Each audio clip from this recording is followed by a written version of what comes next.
श्री कृष्ण मंदिर जगत गुरु चिदांश अग्रवाल ही है। चंद्रकांता आध्यात्मिक यूट्यूब चैनल पर आपका हार्दिक स्वागत, अभिनंदन। खतरे में धरती का चौथा पार्ट आज हम आपके साथ शेयर करेंगे। आजकल हम चर्चा कर रहे हैं जलवायु परिवर्तन पर, और खतरे में धरती और खतरे में युवा पीढ़ी, इसका चौथा पार्ट आज हम आपके साथ शेयर कर रहे हैं। आज के हिंदुस्तान अखबार में छपी दिनेश मिश्रा जी की एक रिपोर्ट, जो कि नदी जल विशेषज्ञ हैं, उनकी रिपोर्ट के साथ आज हम आपके साथ शेयर करेंगे। तो आइए जरा देखते हैं। आज हिंदुस्तान में बहुत बढ़िया रिपोर्ट इन्होंने लिखी है। देश की आज़ादी के समय हमारे देश में 15,000 के करीब छोटी बड़ी नदियां भारत में बहती थी, जिनमें से 4,500 नदियां अब पूरी तरह से सूख चुकी हैं, लगभग 30%।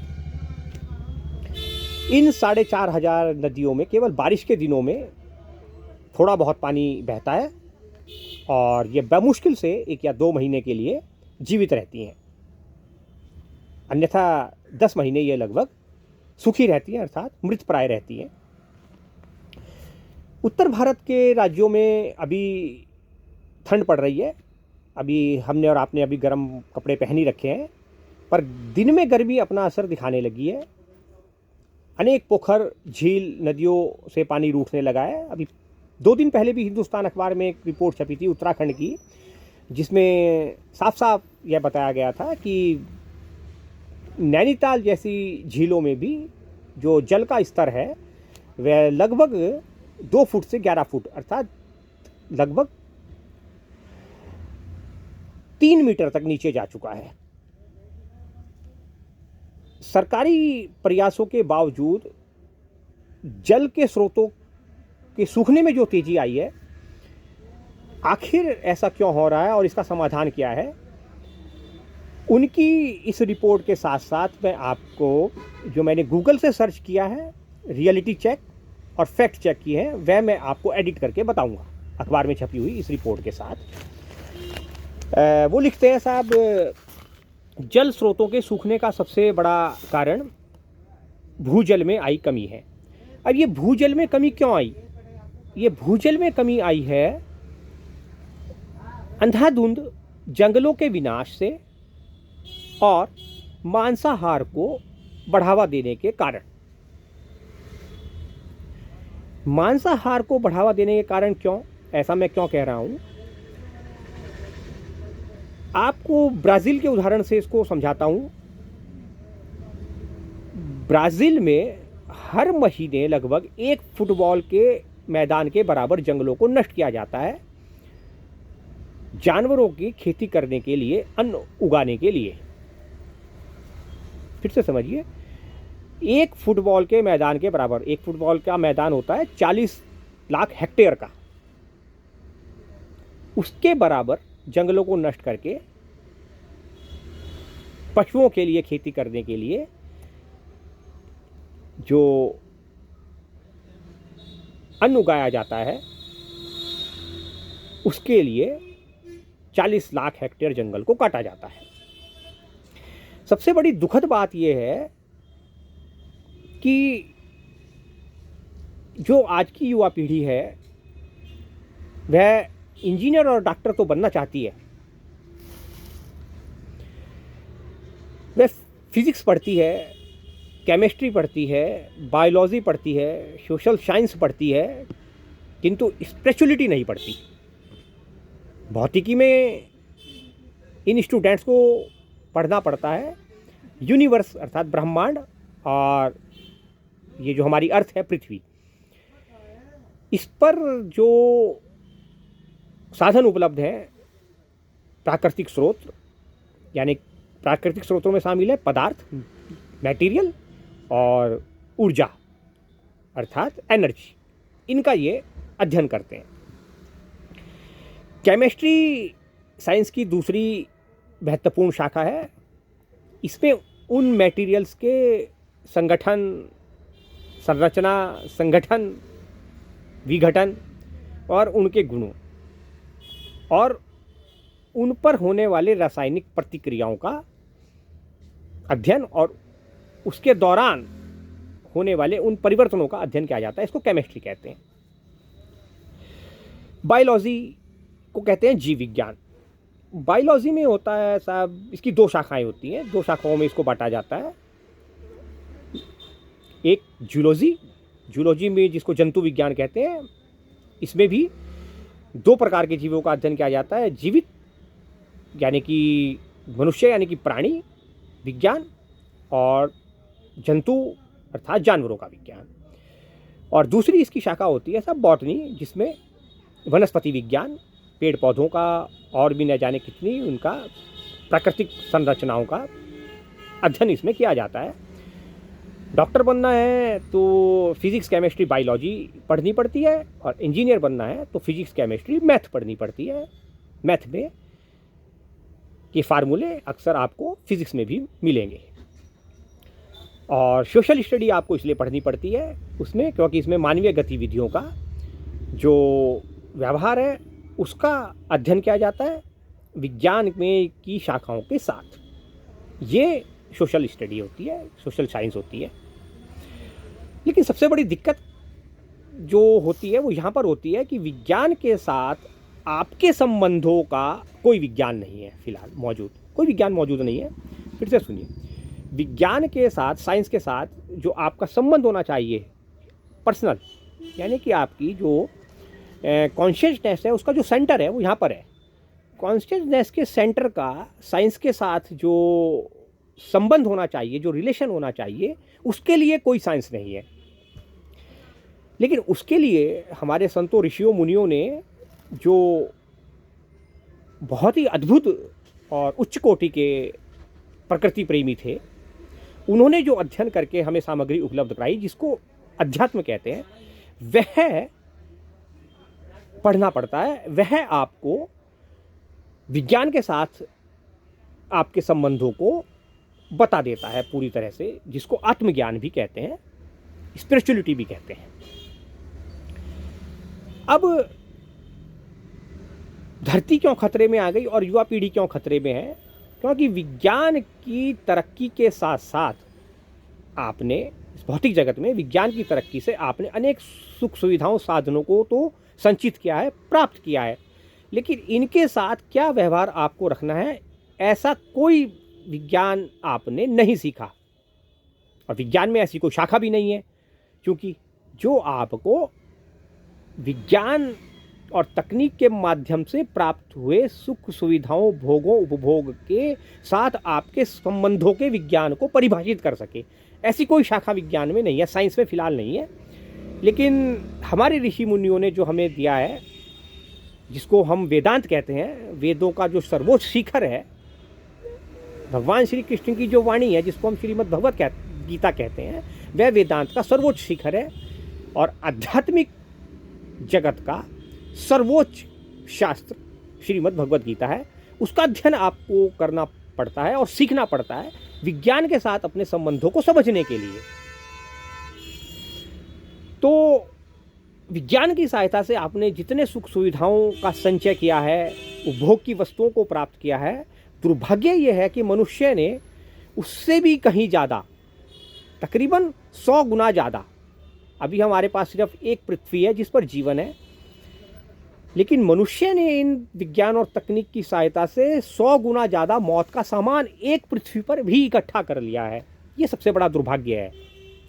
जबकि मनुष्य एकमात्र जीवित प्राणी इस पृथ्वी पर है जिसके पास कॉन्शियसनेस है, और जो वैल्यू ऑफ ह्यूमन बॉडी ये भी जानता है और वैल्यू ऑफ साइंस ये भी जानता है। ये दोनों चीज़ें मनुष्य जानता है, जानवर नहीं जानता। Importance of science and value of science, and value of human and value और इम्पोर्टेंस ऑफ ह्यूमन, ये दोनों चीज़ें, ये सारी चीज़ें मनुष्य तो जानता है, जानवर नहीं जानता। लेकिन दुर्भाग्य देखिए, इसी मनुष्य ने इस एकमात्र पृथ्वी पर, जिस पर अभी फ़िलहाल जीवन है, जीवन की उपलब्धता है, ऐसी 100 पृथ्वियों को एक साथ नष्ट करने का जखीरा सामान, मौत का सामान इकट्ठा कर लिया है, जिसके कारण जलवायु परिवर्तन हो रहा है। और ये जो युवा पीढ़ी है हमारी, यह ये बात समझने को तैयार ही नहीं है कि मांसा आहार जलवायु परिवर्तन के लिए सबसे बड़ा खतरा है, वो नंबर 1 पर है। क्यों है ये वो समझना नहीं चाहती। ये बड़ा दुर्भाग्य है। जबकि इन्होंने जो रिपोर्ट लिखी है और जो पेश की है आज के अखबार में छपी हुई है, साफ साफ इस और इशारा कर रही है कि इस समय भारत में जो प्रति व्यक्ति जल की उपलब्धता है, जो 1947 में थी जब हम आज़ाद हुए, जब आज़ादी मिली, उसके मुकाबले में लगभग 75% घट चुकी है। और आबादी, हमारी जनसंख्या वृद्धि 400% बढ़ चुकी है। यानी कि 1947 के मुकाबले में आज एक व्यक्ति के पास 475% जल की कमी है। सीधा सीधा जोड़ लिए, 400% आबादी बढ़ी और 75% जल की कमी हुई, तो 400 प्लस 75, 475% की कमी। मात्र इस समय भारत में केवल 200 नदियां ऐसी हैं जिनको सदाबहार कहा जा सकता है, जो कमोबेश ठीक ठाक स्थिति में है, मात्र 200। और 1947 में थी टोटल मिलाकर के लगभग छोटी बड़ी नदियां भारत में 15,000। तो इनमें से 50% के आसपास तो लगभग नदियां मार्च में ही सूख जाती हैं। अब की बार और जल्दी सूख गई हैं। सबसे ज़्यादा जो नदियां इस समय खतरे में हैं वो उत्तर प्रदेश में हैं और उससे ज़्यादा बिहार में। ये लिखते हैं, मैं थोड़ा सा आपको इस अखबार की इस रिपोर्टिंग को आपके साथ शेयर कर रहा हूँ। पहले हमारी नदियां ऐसे नहीं सूखती थी जैसे अब सूखने लगी हैं। आप किसी नदी जो बह रही हो उस पर भरोसा करके उसके तट पर कुछ देर आंखें बंद करके बैठ जाइए, लेकिन आप अगर 1 घंटे बाद आंख खोलते हैं तो आप पाते हैं कि नदी तो है ही नहीं। और ठीक इसी प्रकार इसका उल्टा भी होता है, कभी कभी अचानक पानी भी आ जाता है। पहले हमारे यहाँ आज़ादी के कुछ समय तक भी जो नदियाँ थी वो सदा नीरा रहा करती थी। सदा नीरा अर्थात उसमें सदैव निरंतर जल का प्रवाह होता रहता था। अब इसका सबसे बड़ा कारण जो है वो है क्लाइमेट चेंज होना, मौसम में परिवर्तन होना, और उसका सबसे बड़ा कारण है जंगलों का काटना, और जंगलों को काटने का सबसे बड़ा कारण है मांसाहार। दुर्भाग्य देखिए भारत का, मात्र पिछले 10 वर्षों में भारत मांसाहार के मामले में दूसरे नंबर पर चीन के बाद, और मांस के एक्सपोर्ट में चौथे नंबर पर ब्राज़ील, अमेरिका, चाइना के बाद भारत का नंबर। कितना बड़ा दुर्भाग्य। मात्र पिछले 10 साल में भारत मांस के एक्सपोर्ट में चौथे नंबर पर और मांस के उपभोग में दूसरे नंबर पर पहुंच गया है, चीन के बाद दूसरे नंबर पर, क्योंकि यहाँ पर आबादी चीन के बाद, बल्कि अब तो चीन से भी ज़्यादा है। तो भारत मांस के उपभोग में दूसरे नंबर पर और मांस के एक्सपोर्ट में चौथे नंबर पर पहुंच गया है। और बहुत जल्द मांस के एक्सपोर्ट में भी नंबर 1 पर और मांस के उपभोग कंज्यूम में भी नंबर 1 पर पहुंचने वाला है। और जो हमारी युवा पीढ़ी कुतर्क करती है कि ग्रंथों में भी लिखा है, वो उसका सहारा लेती है, साहब जीव जीवस्य भोजनम। अरे भाई पहले समझ लो, फिजिक्स आप पढ़ रहे हो, केमिस्ट्री आप पढ़ रहे हो, बायोलॉजी आप पढ़ रहे हो, उसमें भी जूलॉजी भी आप पढ़ रहे हो, बॉटनी भी आप पढ़ रहे हो, लेकिन आप में इतनी अक्ल नहीं है लगाने की कि जीव जीवस्य भोजनम जंगल के लिए लिखा गया है, जंगल के जीवों के, जंगली जीवों के लिए लिखा गया है। मनुष्य के पास कॉन्शियसनेस है, बुद्धि है।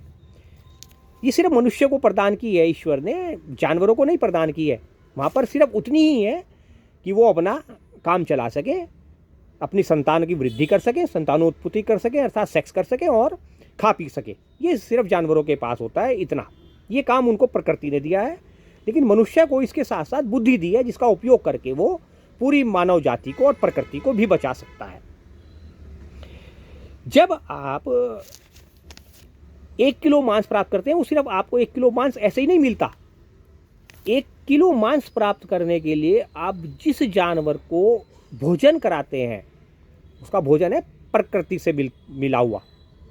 यानी कि जो प्रकृति में जो उपलब्धता है, यानी कि अगर कोई बकरी से उदाहरण समझ लीजिए, जैसा एक बकरी है, एक बकरी या बकरे से आपको 1 किलो मांस प्राप्त करने के लिए पहले उसको कम से कम 15 से 20 किलो अनाज या पत्तियां खिलानी पड़ती है। फिर समझिए, 1 किलो मांस प्राप्त करने के लिए आपको एक बकरे को पहले 15 से 20 किलो पत्तियां, पेड़ पौधे या जो भी उसका भोजन है, बकरी पाती खात है, बकरी पत्ती खाती है, बकरी पाती खात है, ताकि खैंची खाल, और जन बकरी खात है तिनको कौन हवाल। किनको हवा, किसके हवाले किया जाएगा, ऐसा सदगुरु देव संत शिरोमणि संत कबीर ने लिखा है। तो जो 15 से 20 किलो पत्ती खाएगी वो कहाँ से आएगी साहब? वो इस धरती से तो मिलेगी ना उसको। जो वृक्ष लगाएंगे आप, जो पत्ते लगाएंगे आप, जो उसका भोजन होगा, जो खेती करेंगे। और फिर केवल इतना ही नहीं है, कम से कम 10 से 15 हज़ार लीटर वह पानी भी पी जाएगी। 1 किलो मांस प्राप्त करने के लिए क्या क्या करना पड़ा?